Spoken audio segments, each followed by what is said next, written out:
तर मित्रांनो, काय चालू आहे तुमचं? बरा चालू आहे का अभ्यास मध्ये तुम्ही पार्ट 5 चे काही व्हिडिओ आपले बघितले. ग्रॅमर्स आणि एलिमिनेटची सिरीज आपण चालू केलेली आहे. पण पार्ट 2 चा पण आपण टॉपिक चालू करणार आहोत. तर त्यातला पहिला टॉपिक आहे ट्रायंगल. आता तुम्ही बुक मध्ये गेले तुम्ही म्हणशाल ट्रायंगल ट्रायंगल तर चॅप्टरचं नावच नाही आम्हाला. तर ट्रायंगल म्हणजे सिमिलरिटी आणि पायथागोरस थेरम म्हणजेच ट्रायंगल. तो एकच चॅप्टर आहे मित्रांनो. तर त्याचं एकूण वेटेज किती मार्काचं आहे? 18. आता जॉमेट्री म्हणलं की मेंदूतून दुप्पट निघतं. थेरमचं आता मी काय करू? काहीच नको करू. थेरम तुम्हाला क्वेश्चन नंबर 4 मध्ये 3 मध्ये येणार आहे मित्रांनो. थेरमची युजेस शिका. थेरम कधी 18 मार्कात येणार आहे का तुम्हाला? नाही. थेरम येणार थर्ड बी मध्ये आपल्याला बोर्ड 4 क्वेश्चन विचारतं. असं समजा आपल्याला थेरम येत नाही प्रूव्ह करता, तरी आपल्या हातात किती क्वेश्चन आहे? येईल. तर ते नंतरचा विषय सांगला जाईल तुम्हाला कंटिन्यू की क्वेश्चन कुठं काय काय काय काय ऍडजस्ट होऊन येईल. पण लक्षात घ्या, प्रूफ पेक्षा थेरमचे युजेस अत्यंत महत्वाचे आहे. म्हणून प्रत्येक थेरमचा यूज एकदम पाठ झाला पाहिजे. तुम्ही भरपूर ठिकाणी जॉमेट्री शिकले असेल, एकदा आमच्याकडून शिकून बघा, तुम्हाला कळलं की जॉमेट्री सोपी आहे म्हणून. मग आता बघा, ट्रायंगल मध्ये बेसिक ट्रायंगलचं तुम्हाला माहिती आहे. तिकडे आपण जाऊन साईड काय असते, अँगल काय असते, आपण त्यांच्या रिलेटेड क्वेश्चन घेऊ, म्हणजे फॉर्मॅट घेऊ ट्रायंगलचा. तर आपला पहिला टॉपिक आहे रेशिओ. रेशिओ मध्ये 3 आहे. एक आहे बीपीटी, बेसिक प्रोपोर्शनॅलिटी थेरम. दुसरा आहे अँगल बायसेक्टर थेरम. तिसरा आहे 3 parallel lines and their transversal. तर रेशिओ म्हणजे 2 व्हॅल्यू भागाकारात असणे, पण हे इक्वल मध्ये राहील लेफ्टला आणि राईटला. तर सगळ्यात पहिलं रेशिओचं सॉल्युशन येणं तुम्हाला खूप गरजेचं आहे. तर सॉल्युशन एकदम सिंपल आहे. 4 व्हॅल्यू तुम्हाला राहणार, लेफ्टला 2, राईटला 2. जो फाइंड करायचा आहे, जो बी फाइंड करणे, तो लेफ्ट हँड साईडला लिहून टाकायचा. आणि ज्याच्या क्रॉस नंबर दिसत नाही, ज्याच्या क्रॉस नंबर, तर कोणाच्या क्रॉस नंबर नाही दिसत आहे? 4च्या क्रॉस नंबर नाहीये. ज्याच्या क्रॉस नंबर नाहीये तो कधी बी डिवाइडला येईल. म्हणजे डिवाइडला कोणाला 4, कोण कोण उरलं? 5 आणि 7, 35 झालं आन्सर. आणि इकडं लेफ्टला व्हेरिएबल. मग रेशो कसा बी असो, सॉल्युशन सिंपल आहे, पण रेशो लिहिता आला पाहिजे.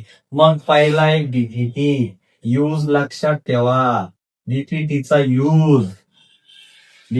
यूज काय आहे? डीपीटी काय सांगते की मला लाईन ही पॅरलल लागल साईडला, पण त्या ट्रायंगलच्या, तेव्हाच मी यूज होईल, नाही तर माझा युजेस होणार नाही. मला तुम्ही लाईन पॅरलल द्या साईडला, पण सर्कलला नाही, ट्रायंगलला, तरच माझा युजेस करा. पण त्याच्यात बी एक एरर आहे. त्या क्वेश्चन मध्ये एरिया नावाचं संकट नको. जर का एरिया नावाचं संकट आलं तर मेंदूला संकट यायचं. तिथं बीपीटी यूज होत नाही. मग तिथं काय यूज होतो ते आपण बघू. पण बीपीटीचा यूज काय लक्षात ठेवशा, लिहून ठेवा नोटबुकवर. Line parallel to side. Line ही साईडला पॅरलल पाहिजे, पण ट्रायंगल मध्ये. मग ट्रायंगलला किती साईड आहे रे? 3. मग आता लाईन पॅरलल आहे बघा. इथं ट्रायंगल कोणता आहे? तर triangle A B C. Line कोणती आहे? तर एक्स वाय. ही एक्स वाय कोणला पॅरलल आहे? साईड बी सी ला. मग हे जे आहे हे तुम्हाला गिवन राहील पोराओ. गिवन ज्याला कळालं त्याला अर्धी जॉमेट्री कळाली. गिवन म्हणजे क्वेश्चनचा भाग. मग क्वेश्चन मध्ये काय आलं? Line parallel to the side. मग या वाक्यावरून लक्षात ठेवायचं, line parallel to the side म्हणजे आपल्याला क्वेश्चन सॉल्व्ह करण्यासाठी कोणता थेरम वापरणे? तर बीपीटी. पण त्या क्वेश्चन मध्ये काय नको? एरिया नको. आहे काय एरिया त्याच्यात? नाही. मग रेशिओ कसा लिहायचा? आता बघा, एक्स वाय आणि बीसी. ट्रायंगलला किती व्हर्टिक्स आहे रे? ट्रायंगलला 3. तर 3 मधला इथं किती व्हर्टिक्स आलेले? 2. बी आणि सी. कोणता व्हर्टिक्स राहिला? ट्रायंगलला बघा ना, A B C, side B C इथे येले.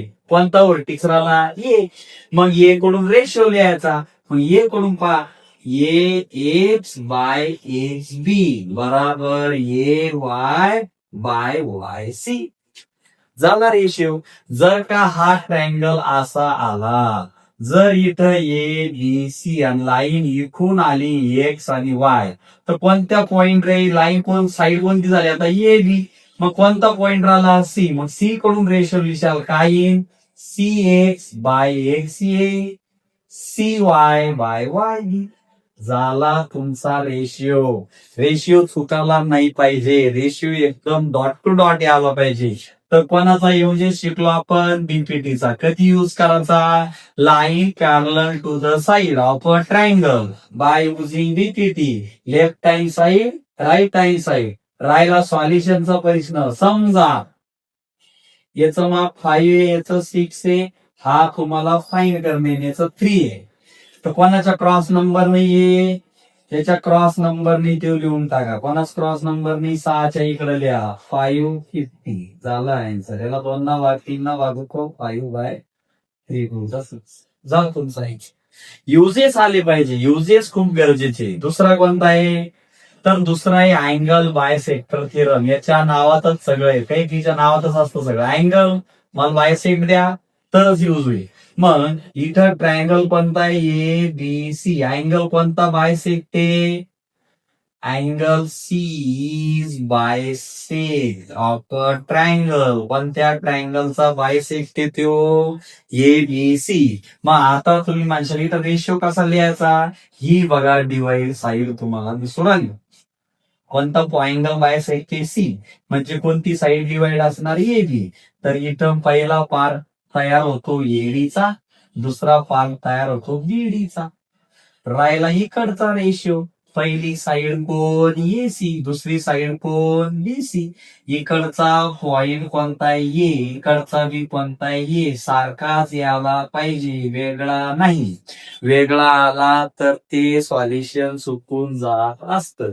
राहिला सॉल्युशनचा विषय. व्हॅल्यू सेम समजा. याचं माप दिले 5, याचं दिले 2, याचं दिले 3. बीसी तुम्हाला सॉल्व्ह करणे. कसा मल्टिप्लाय? तर क्रॉस. कोणाच्या क्रॉस नंबरनी? 5च्या. 3 2 6 झालं. झाला अँगल बायसेक्टर थिअरम. अरे किती क्वेश्चन सॉल्व्ह करा तुम्ही, पण तुम्हाला युजेस कळायला पाहिजे. बीपीटीचा अरे थ्रू दॅट आपण घेऊ रे, पण आधी युजेस शिकून 2-2 मार्काचे क्वेश्चन तर क्लिअर करा. बीपीटीचा यूज कधी? Line parallel to the side. पण कोणाला? ट्रायंगलला. तरच बीपीटीचा यूज होईल, नाही तर होणार नाही. पण त्या क्वेश्चन मध्ये काय नाही पाहिजे? तर एरियाची पाहिजे. मग हे समोर आहे तुमच्या. Triangle ABC, line X Y parallel to the side BC. कोणती साइड रेशो राहिली? बीसी. म्हणजे कोणता व्हर्टेक्स ए पासून रेशो लिहा. A X by X B, A Y by Y C. Value देऊन क्रॉस मल्टिप्लाय केला. रेशिओचं सॉल्युशन सिंपल आहे, क्रॉस मल्टिप्लाय. आणि कोणती संख्या भागेला घ्यायची? ज्याच्या क्रॉस व्हॅल्यू नसल. 5च्या क्रॉस व्हॅल्यू का? 5 डिवाइडला 6 झालं. आता राहिला याचा विषय. ह्यो आला काय? गेला काय? 3 पॅरलल लाईन्स आहे. तर 3 पॅरलल लाईन मध्ये तुम्हाला दिलेला असतात पी क्यू कोणाला पॅरलल आहे? आर एस ला. आर एस कोणाला पॅरलल आहे? एक्स वाय ला. किती लाईन पॅरलल झाल्या? 3. मग लिहा रेशिओ. याच्यावरूनच रेशिओ लिहिला जातो. P R R X. अरे जॉमेट्रीचं वर्टिक सोबत ठेवा तुम्ही. Q S S Y. Solution तसंच. याचं माप देईल नाही. हा देईल 3, हा 2, हा 5.